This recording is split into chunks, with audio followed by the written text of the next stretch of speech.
hearing this song.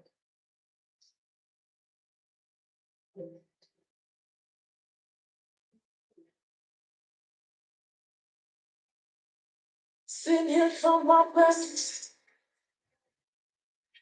no need for stress, my life. Money and me seem like the ones, yeah. But I know I'm protected by love, God, grace, see, all His favor, yeah.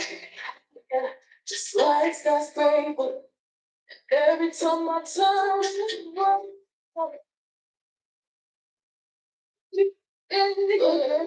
look at God, look at God. I can take no credit. He's the one who can took my God. Oh, look at it.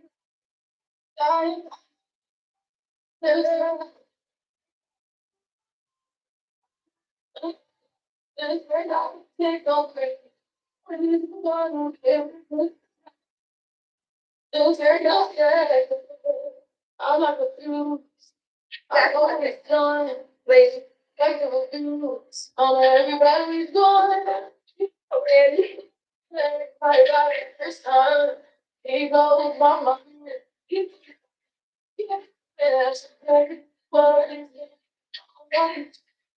Have no right to that beautiful song by Corinne Hawthorne, but it is so beautiful and it resonates with today's message.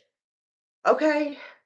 And today's message is simply Dear Black people, the village idiots. Now, the Black people are not the village idiots, not all the Black people. Okay? Now, I want to get things really straight right now with this message. Okay, the other day and a while back, now, I have never met Charleston White, but me and this brother have the same views when it comes to recognizing the way Blacks have changed and how they have, some Blacks have changed and changed places, exchange or swapped out places with the racist Black people, white people, excuse me, the racist whites from back in the day when our ancestors were set free and they wanted to keep them in as slaves. And every time that we try to live our life as normal human beings, we were stopped, put down, labeled as animals, and only told we could be janitors and housemates. And this went on for years and years until someone stepped up and started to say, look here, there's way more to us than that. Until someone stepped up and started to say things like change is good, but not actually in those words in that way, but by demonstrating that change is good. Okay. Now, I look at some of the blacks of these times as the Black Klan, and so does Charleston White. I've never met him a day in my life. I had been happening to go through a couple of podcasts, and I popped up, and he came up on my television, and I sat and watched it. His experiences were the same as mine. I dress different. I wear cowboy boots and a pair of shorts, a cowgirl hat. Now I walk to the store because I'm different. And being different is beautiful. Okay? Now, just the other day, I was watching Rango TV reactions, and the brother there was talking about the way the Black race, some of the Blacks of this time are evil. They hide in bushes. I'm like, what, my goodness. This man must be somewhere watching my life because we have the same views about the oppressor could walk down the street with a dog and family and just be able to walk through. Uh, White women could walk through the hood, some of the supposed to be toughest streets in your city, your town, and not get bothered. But Ringo, because of my past as a person addicted, a woman, a black woman addicted to a demon substance, if I walk to the store, sir, I have some ninjas, ignorant, low class ninjas behind me hiding in bushes, calling me names. Okay? So that's why when I saw that, it empowered me to do this segment, this podcast called Dear Black People and sidebar the village idiots. Okay? Because some blacks in these communities are awful to other blacks. Very. And when I saw the news broadcast about the young rapper at the age of 30 being a father and being gunned down and his child as well, it brought tears to my eyes when I saw his family reacting to the crime, when I saw his aunt and how she was like this guy was just making a living and being a black father. How many black fathers do we have who actually spend time with their children? Hmm? You have them, they these some of these blacks of these days will have children that's the same age, born in the same month by different women, and they think that that's cool, and they don't spend time with any of their children. That's not cool. I don't look at that as cool. And to them, it seems to give them some kind of sense of power. But that's not power. That's just being plain pitiful. That you're just out there just spreading all of these children all over and you're not taking care of them. You're not doing anything to that. You're like a shadow father. You just pop in and you pop out. If they turn around, you're standing there, and if they turn around again, you're gone. What is that? That's not fatherhood. I don't see it as fatherhood. And here this young girl, little girl, just turned 5 years old the day before her death, and she's gunned down with her dad because he's a black man who doing something. And the ones who aren't doing nothing are always ones quick to criticize, kill us, belittle us, or stop us from getting things like jobs, from getting a fair chance. And you know who you are because you do it all the time. You do it all the time. And it's awful that you do this. It is really awful that you do it. And you know who you are. No one has to get you out and call your name off of a roll call because you know who you are. Ringo, Charleston, let me tell you guys something. A couple of nights ago, because I've lived here for 4 years, and for 4 years, I have been picked at, belittled, put down, but it only thing it did to me was made me stronger, and I'm gonna let you guys know why I'm so much stronger because of this. And those 4 years, this guy, he dressed in all black, okay, because that's their thing. Um, he's dressed in all black, okay, and he comes from around the corner on the side of my house and he steps on a twig and it makes a sound. So I'm sitting there enjoying the night air, the breeze, and everything. And I'm using the secret. I don't know if anyone knows about that secret, the secret of transformation of your mind and putting you in a different place, in a different setting. And that's what I'm doing. I'm using the secret and I get up.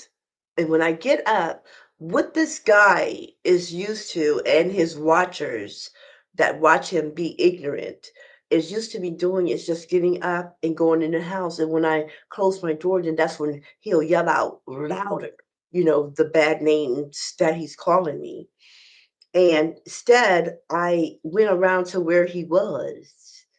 And I guess once I got in between the my son's bedroom window and my bedroom window, this guy, this dude, he just took off running, and whatever he hit in the back of the house made a big sound. And I just started laughing because it was funny that it was very funny, and it was very soothing to know that God was showing me favor and he was handling that battle for me, that he was letting me see that, fear not, my daughter, because I'm with you.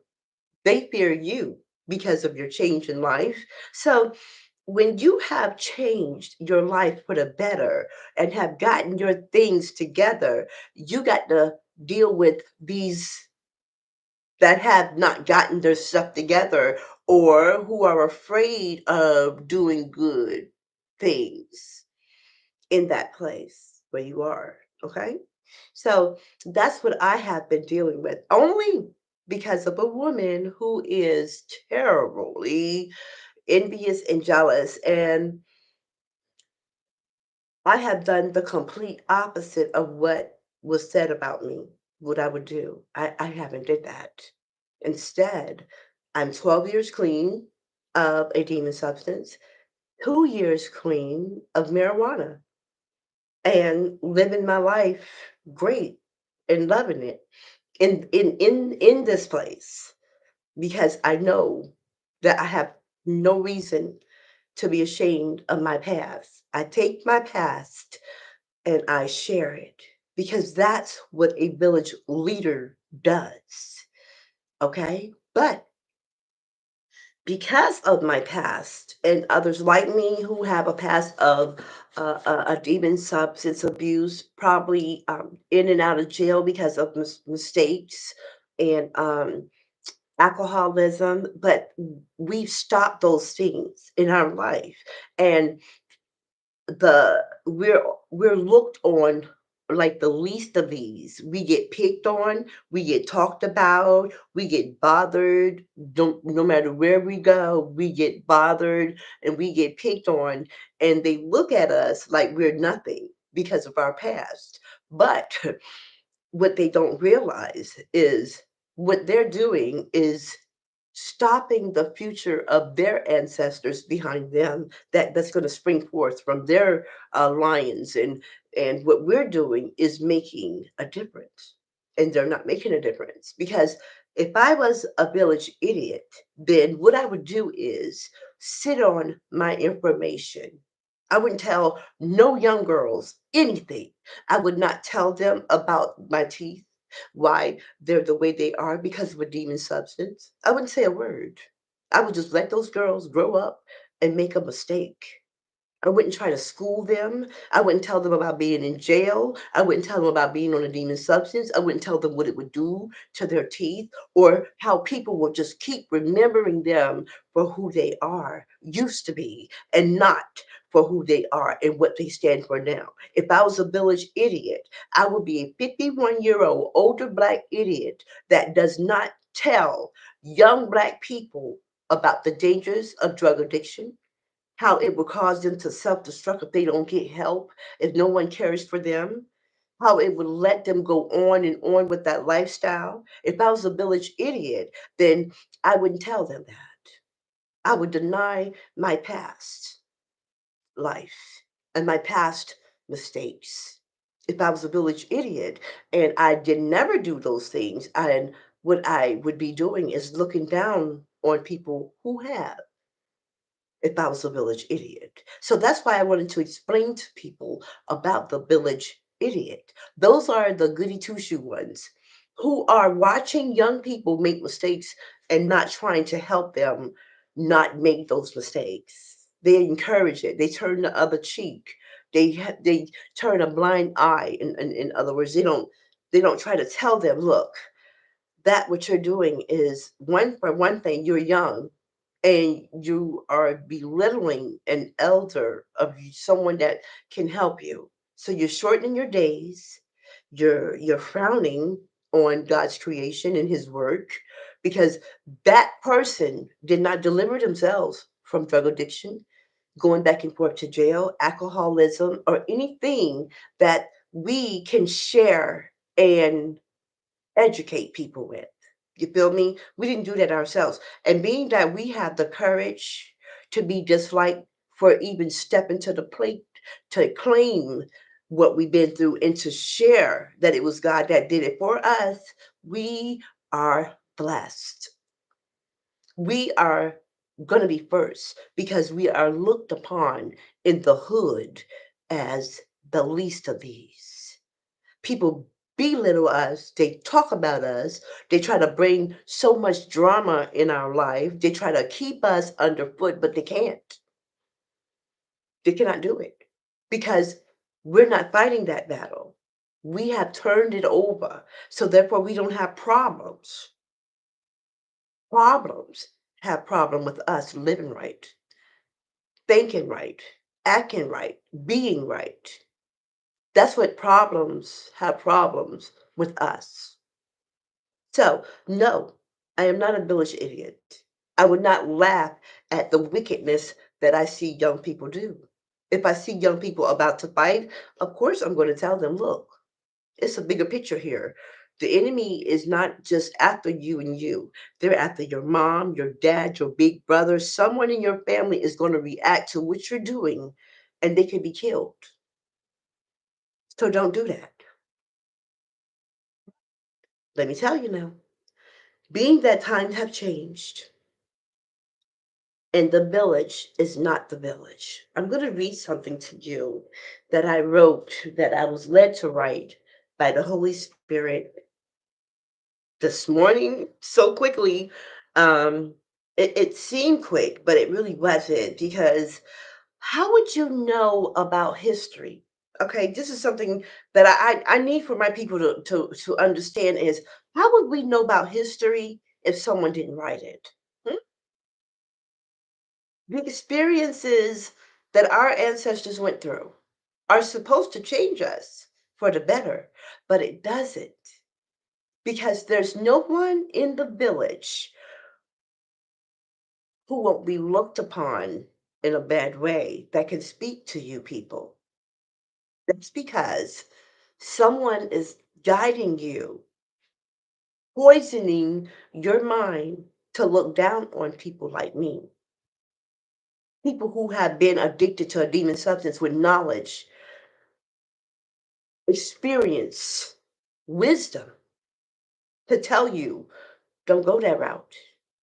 Don't keep doing that because sooner or later it's going to catch up with you. You need to just stop it. But even just telling you this in the right way will have them to think I think I'm better than them. And I don't think that. I don't think I'm better than you. I just don't do what you do. I refuse to look down on someone because of something that they used to do. I'm not going to do that to my sisters. I'm not going to do that to my brother. That's why my podcast is called PLM, People Like Me.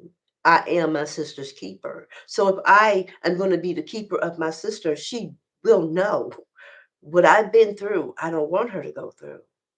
And what she's going through out there in that storm, she can come in and I understand what she's going through. And everyone is not going to like and love her. And that's cool too. Because when someone says that nobody don't like you, be grateful for that because you're somebody and you're doing something, okay? So if someone says nobody doesn't like her, nobody likes him, be grateful for that because you somebody that's doing something good. You're doing something good. You're on the right track. Okay, because no one likes the leader because the leader is going to follow the rules. And the leader going to make the followers follow the rule. So you're a leader. That means you're somebody. And the thing about nobody is this. Nobody has the keys to heaven and hell. Okay? And so while nobody is out there not liking you, know this, there is somebody in the distance looking at you, and they admire you, and they're shaping and molding themselves after you. They're saying, wow, she used to be on drugs, and now look at her. Wow, he was bad, but now look at him. He has a wife, children, he has a business, and society wrote him off. And the odds thought that they beat her, but they didn't. They beat the odds. And what statistics had to say, they made statistics look very stupid. So somebody is out there watching you while nobody is downing you. Okay? Remember that, okay? Take that in. Now,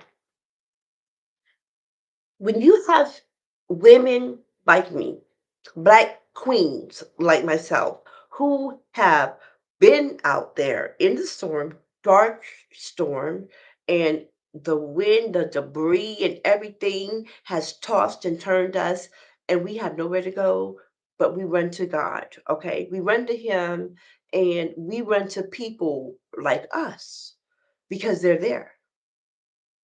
They're there to help us. They're there to lift us up. They come to places on and they'll sit on a panel and talk to you. And then you'll be amazed by what you see. You'll be amazed by the women that you see. You'll be like, this woman was on a demon substance like me. And this woman will take you places, not physically, but mentally in your mind, because you'll begin to imagine yourself being better and living better, okay? Now, you're going to run into those who would rather hate than to congratulate, okay? So they would rather hate on you than to congratulate you. And let me tell you this. Now, before I started this podcast, before our Father put it in my mind to do this, I was so afraid that I would never be recognized in a positive way because of the addiction I had on a demon substance, or because I went to jail, I went to the county, I went to the prison system, and all those times, fighting against myself. So you have to ask God to save you from you because you do get in your way a lot. You are your biggest critic and you are your biggest enemy because it be you taking you places.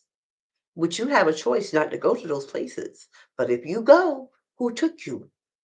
Your feet, right? Okay. Now, what happened was one day a woman came here named Julie Brennis. Okay. Julie Brennis was a counselor to me. So she came in and she checked on me. And then one day we were talking and she revealed something to me about herself that I did not know. She told me that she was an ex-addict. That she had been clean for 27 years. So I was like, well, how did you get this job? Because I was on a demon substance myself. And I don't think that I could really get far. This is all I could do is stay in the hood around these type of people. They criticize me, talk about me. And she said, "Mm-mm.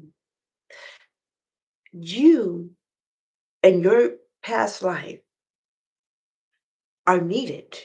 We need people like you to talk to young people, to talk to women in that's still in that storm out there." And I said, well, what about, me going to jail? They're going to check my records. And because I had worked places and when they checked my background, I couldn't get the job, which caused me to lie at the beginning. And then 6 months later, to calling me in their office and telling me, "We gotta let you go." She said, "Because you've been to the county and prison, you could be forensic counselor and go into the jail system, counsel women, get them set up with different programs that they can come out and go into and get the help that they need and treatment." I thought that was so awesome. So my goal became, I want to be a CPS counselor. I want to be a forensic counselor so that I can help women. That was my goal. And it still is. Yeah. Now, God says to me, I need you to go on the internet and you tell people about me all over the world about me. You testify that I'm still here and I'm in the blessing business still. So this woman was a white woman. I called those type of women Quakers because she looked at me and she saw in me and she counseled me and she lifted me up where my own people wouldn't do. I had professional women to put me down. Look at me, men, black men too. They never encouraged me to, even people in my family did not encourage me. Never said, "Hey, I'm proud of you, girl. Look how far you done come. Look how well you have done with yourself, and you haven't turned back." No one. What they would talk about me to people that they knew would come back and tell me what they said. Now my brother, he told me, "Big sis, I'm proud of you. Look at you. You're so different. You're not the same." And neither is my brother. He not the same. He is a changed man. And I'm proud to be his big sister. I am, and I am so glad to be it because he's doing wonderful things in life now. But we will be talked about and still put down by people. But after a while, it won't matter because you know why? You're doing something and it shows. Your sobriety will speak volumes for you, like I told you. It will speak volumes for you. Now, I went into a black owned business, okay, in the hood. And when I went in there the first time, I met a woman, and the woman said, "I recognize you. You got a podcast. I'm a subscriber. I look at you. I like your topics. I like what you're doing. I like what you're doing." She had my poem in there in the store, and I did not make it known to her that I was the one who wrote it because I passed it out in that neighborhood. I gave it to uh, three of my counselors, and they're white, they're Quakers, and I gave it to a fourth Quaker as well. And they have it with them. And when people read it, they're like, "Wow, this is so deep." And they say, "Yes, a young woman named Denise Jenkins wrote this." That poem has been in the Herald for 3 months straight. The Herald is a Black-owned business here in Savannah, Georgia, and this was years ago when my poem was in there, and the poem basically is talking about Black on Black crime and how we're doing bad things to each other, why we don't lift each other up. So after going into this store a couple of times, this black-owned store, it was there, it was there, it was there. And then one day I spoke on it to someone, and then the love started to disappear from one employee. And I was going in this Black-owned business, okay? And I was supporting them with my Black dollar. And when I went in there and it was going down, and that employee, she could see the disappointment in my face and she smiled because she thought that was funny, but it wasn't. And I am a true supporter of Black-owned businesses that support me. So I was like, well, I cannot do business there because, for one thing, I'm discriminated against because of my past. A second thing is because I'm hated.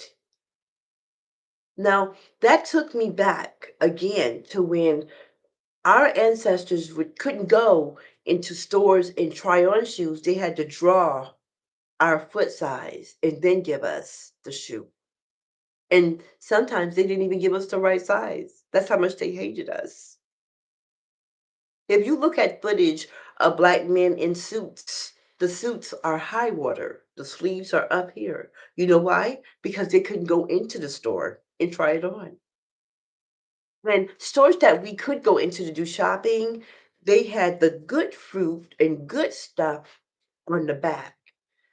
Okay. The bad fruit up here, they go ahead and get that. What do you want? Come on, I don't have time. It was like, and we were, yes, sir. I just want to get this right here, and I need a ball of thread, and I need a needle. What is over there? Let me get it for you. And now I'm going. We're going into Black businesses. I was in a Black business supporting, and I got that because of my past, because of some person who is so hell bent on making me look like what they really are. Okay? They always talk about the Black dollar leaves out of the hood and goes out to these other businesses that aren't Black owned. But what are we supposed to do, people like me, when we want to support our people, but our people don't want to support us, don't want to say nothing to us, want to discriminate against us? What are we supposed to do? Hmm? We take our Black dollar away. So when they are asking about why the Black dollar isn't in the hood in Black owned stores, it's because of that. You don't want my Black dollar because I used to be on drugs. You don't want my Black dollar because your friend don't like me. But you do need it. But I don't feel the love. I just feel the hatred and the discrimination because of what I used to be like. But if I was a village idiot, I would sit on that and not help my people. You see, nobody not liking us is a good thing because we are somebody, and somebody is admiring us from a distance. So, what we have to offer to our society, our community, and to the world is a cure and an antidote, not poison. You feel me? Now, let me tell you, they would rather hate than congratulate. People like me see people like that as crabs in a bowl. And if you ever notice about crabs in a bowl or when they're dipped into that hot water, that one of them is trying to get out. And what happens? A lot of them jump up and they climb on top of each other just to pull that one crab back down there with them. They don't want you to get out. So if you're living in the hood and you have made changes in your life and you're on your way out, they know you're about to get out because they can see the potential in you. And now that you can see that potential, oh, they're going to try everything in their power to keep you down, to keep you there. They want people to see you the way that they really are. And that's true. And I'm not the only one that feels that way. I know I'm not because I've heard it before. I've heard it on other podcasts. I've heard it in other places where I lived. I have lived in Atlanta. I have lived in Warner Robins. I have lived in Macon. This is my hometown, and I have never in Macon, Atlanta, or Warner Robins ever had to carry a weapon ever. But in my hometown, I feel that I need to. And why is that? That's because I'm a prophet. And a prophet, as our Lord and Savior would tell you, and it is written in the Bible that a prophet is not famous in their own hometown because all they see you as is what they have seen you as before. So when that change come over you and you get better at what you're doing and you have no shame in your pain, those people in your own hometown will try to crucify you as they did our Lord and Savior. But don't worry, God favors you. As I say, over time, we have been discriminated against and looked upon, picked on, belittled by our people, and considered the least of these, and we are not. We're not the least of these. We are the people who have the experience, the wisdom from our experience to teach, lead, guide, so forth and so on. We are not the poison. The poison is those who won't tell you nothing. The ones who will communicate with you. Let me tell you now, they'll communicate with younger black men, older black men. They'll communicate, but they will be communicating poison knowledge. Older black women that do communicate with younger black women are communicating with poison knowledge. They're not telling you respect yourself. If you come over there and you say this young woman is that man up the street side piece, and the older woman has lived that life, they're going to encourage each other to keep doing it, to keep being that way. The older black man and the younger black man, if he, older, is saying, don't love these hoes, the younger black man will listen to that poison. And that's what's going on there. Then the village becomes the jungle, the hood, the trenches. And then there goes the vicious lions, tigers, and bears. Because there's no one in the village. There are some, but the majority of them will not tell them anything to help them. They're going to feed them that poison. They're going to give them that blinded knowledge. They're going to glorify going to jail and juvenile like it's something to look forward to. And it's not. They're not going to do what they're supposed to. So therefore, what's in the village? What happened to the village? It's been transformed into the jungle, the trenches, the hood. And guess what else?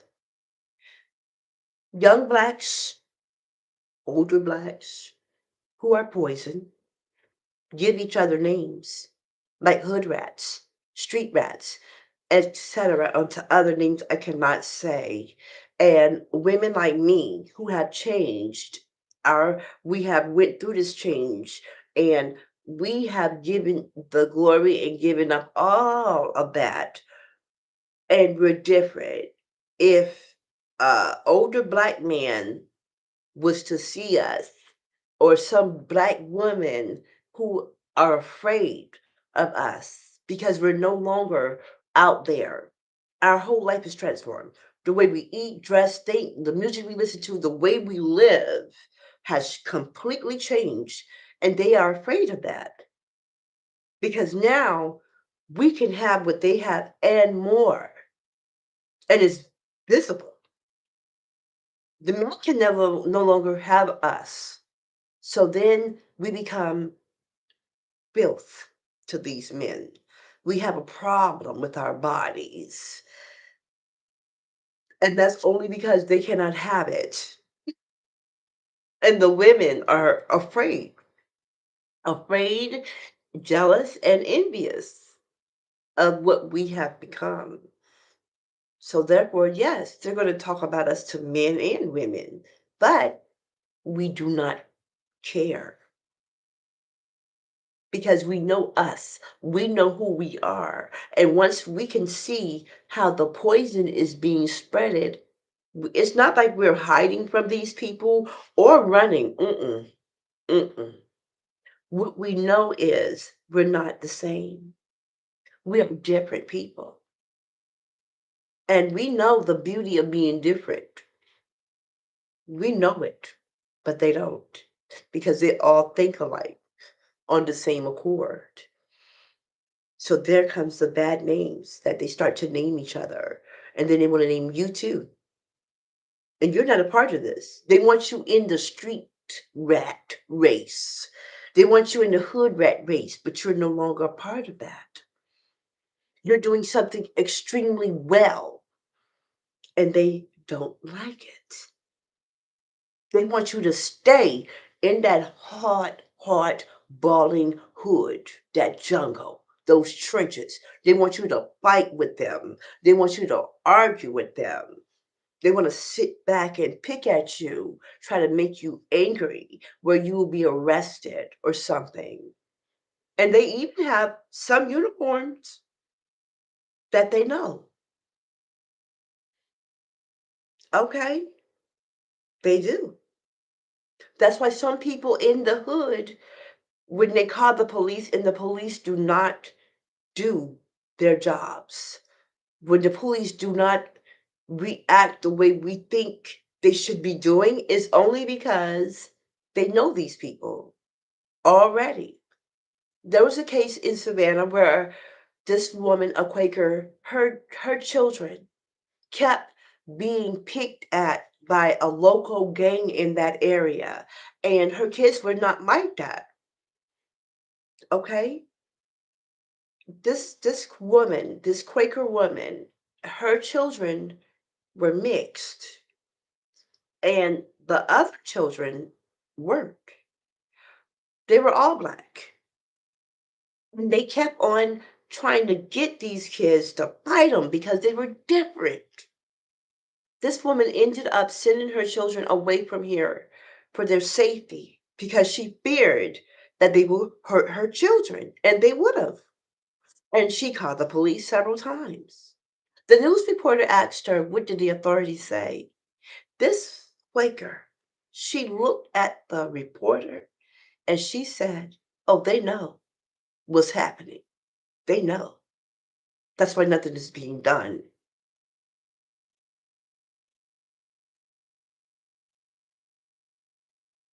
So there are those who wear those uniforms who are not real.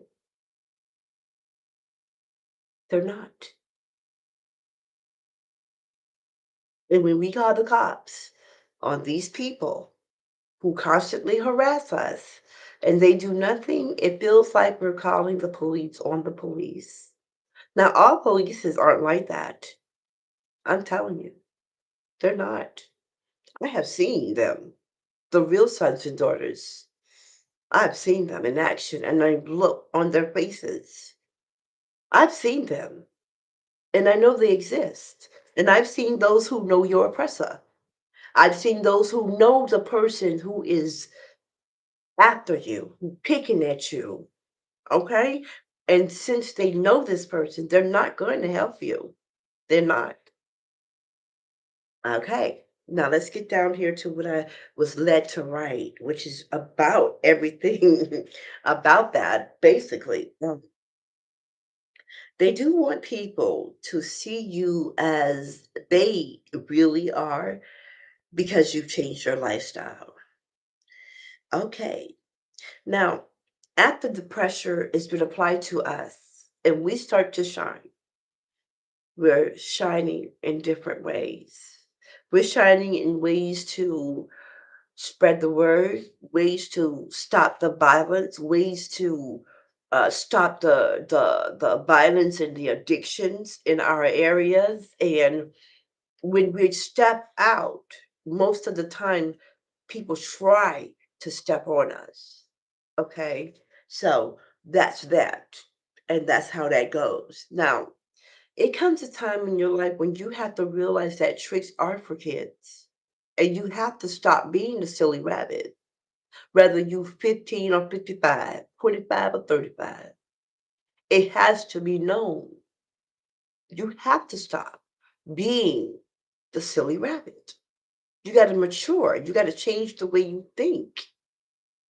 You got to, as they say, woman up, man up, and make a difference. If you're not making a difference, basically you are a part of the problem. Okay? Now, when you are a part of the problem, then you have no room to complain about anything because you're a part of the problem. So don't wait until it happens to you that then you want to make a change now that you're being affected by this. Well, you're being affected because you never tried to make a change. And now it's affecting you. Do you understand? So what's the use of just complaining and complaining and complaining and you're never going to do anything? Hmm? Let me tell you. There was this insurance man, a young man, he was going through neighborhoods and he was getting people to sign up to get some insurance, life insurance. So he came across an older black man, and as he walked up to the older black man's house, he heard the dog mm, just moaning, moaning, moaning all through the talk, the speech about insurance, through the paper signing, all the way to the first payment of the $1. When he got ready to go and gather his paperwork and put them into his briefcase, he said to the older black man, he said, "Sir, may I ask you a question?" And the older black man said, "Go ahead, ask away, young man." He said, "Well, the entire time I was here, your dog laid there and just moan and moan and moan.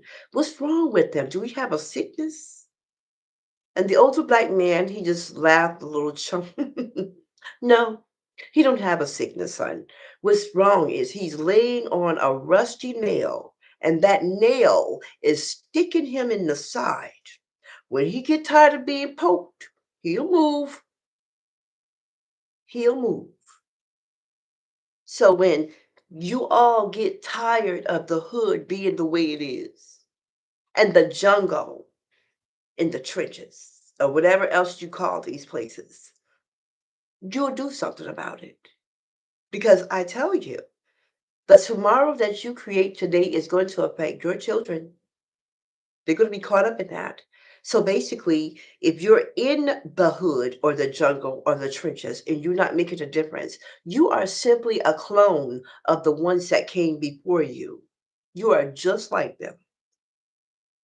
Because if you look back into the archives of your city, your hometown, your neighborhood, then you will see that you are simply a clone of the ones who came before you.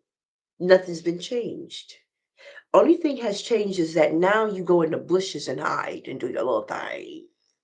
You nitpick around people who are doing great things with their lives and everything, which is still the same as with the ones before you did. They also hid in the bushes. They also made their area bad. They also did the same things that you're doing. It's just that you're a little wilder now because the elders who refused to stop you, and implore you to keep doing it. Go, go, go, go, go. Oh, we don't like her anyway. Go ahead and stand around her house and disrespect her. Come, you can even come on my porch and do it. You can stand in my yard. My friend don't like her. They teach their children not to respect. Back in the day, it wasn't like that. But nowadays, it's totally different. Why? Because of the village idiots who will not sit these people down and tell them nothing. And they name each other these hood rats, street rats, and other names that they call their women and their men in these and each other. Females call each other these names too. Males call each other those names too. You know, F ninja, P ninja, B ninja, trick, freak, you all know the other words. They do all that. They do that to their own people. And then when half of us get together and say that Black Lives Matter, other races laugh at us as a people because they're saying, well, they're over there saying that Black Lives Matter. Okay. They're over there and saying, forget about it. So therefore, we look like a joke. But I know that this podcast will not resonate with everyone, just a select few. That's why it is called People Like Me, because people like me understand where I'm coming from. So everyone is not like me because I'm not like everyone. Okay? Now, if we get together, if we can, but it's going to take a lot. It's going to take a lot. It's going to take a lot. It really is. It's going to take a lot of wise people to get together to do this. Okay? Not just smart people or brilliant people, because you can be smart with it just that's it. Because if you're smart with no wisdom, it really means nothing. If you call yourself brilliant because you laid out a trap, but you're not wise, so that means nothing. Because whatever you did thinking that you were smart, you didn't think it through. Therefore, you have no wisdom. Because what wisdom does is it helps you think things through. You don't just think, boom, and then your thoughts fall to your big toe. No, your thoughts go outward. And then you could see what could happen from this thought or action that you make towards others. You understand? So, therefore, when I think about the Jim Crow letter, no one in this world could tell me that that's made up, that that letter did not exist. Yes, it did. And it is evident that it did. Because the older black woman, he said, turned her against the younger black woman. So she don't know who she is. She don't know the tragedy and the pain of what the women before her went through. And the older black man turned him against the young black man. And versatile, the young against the old against the young, because the young black woman has become disrespectful. And the older black woman, some of us say, let her fall, let her slip. Let her not know her value. Let her know that she's supposed to be the head and not the tail, the shadow and not the body.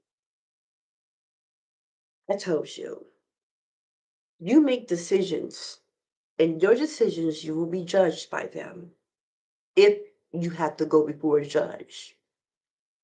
So you cannot say you did not know what you were doing because you had time to think about what you did.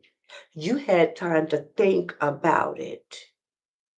And all that judge is going to see is that white paper with that black writing on it that's telling him or her what you did. You can be rehabilitated only if you listen, but you have to listen. Hush your mouths and listen. Stop being so disrespectful. Stop following someone else's thoughts of what they want. They want to do it, but they'll use you to do it for them because they don't want to get their hands dirty. So they're going to use you to do it. And if you're just that dumb enough to let someone send you on a fool's errand, then hey, when you are judged by the judge in a court of law, you can't say, well, I was with the crowd. The judge is going to say, well, well, son, the crowd can't help you now. You're being judged for your actions and what you did. But someone told me to go over there, because she was coming in the store, or somebody told me to meet, what I'm saying, he was going to be at the gas station.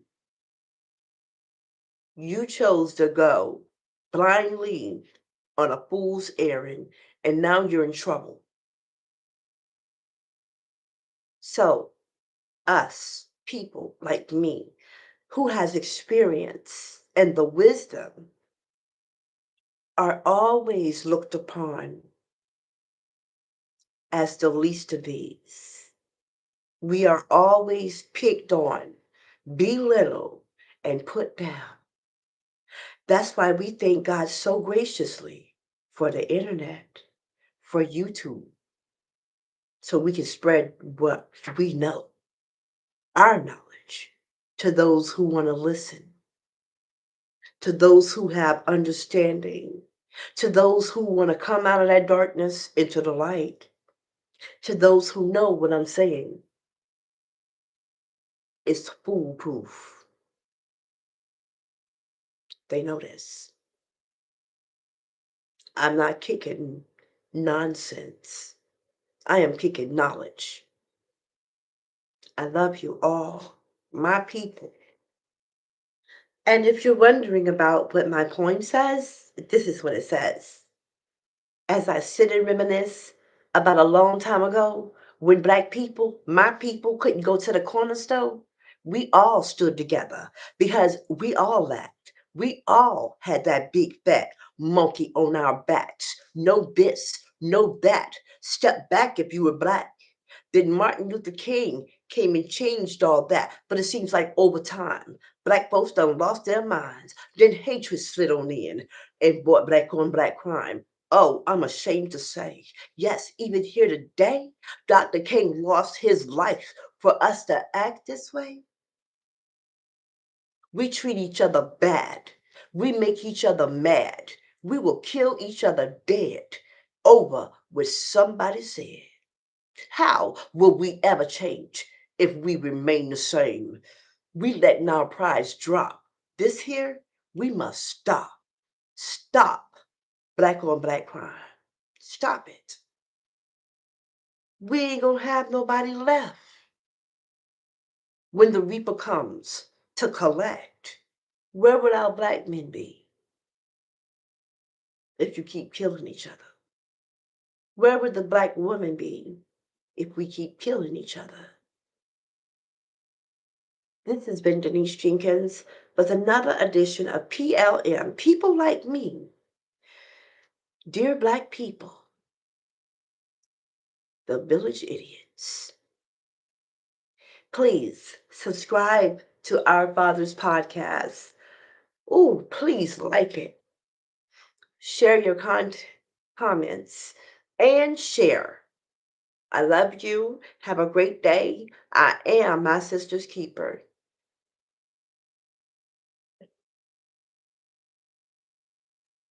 Make a noise.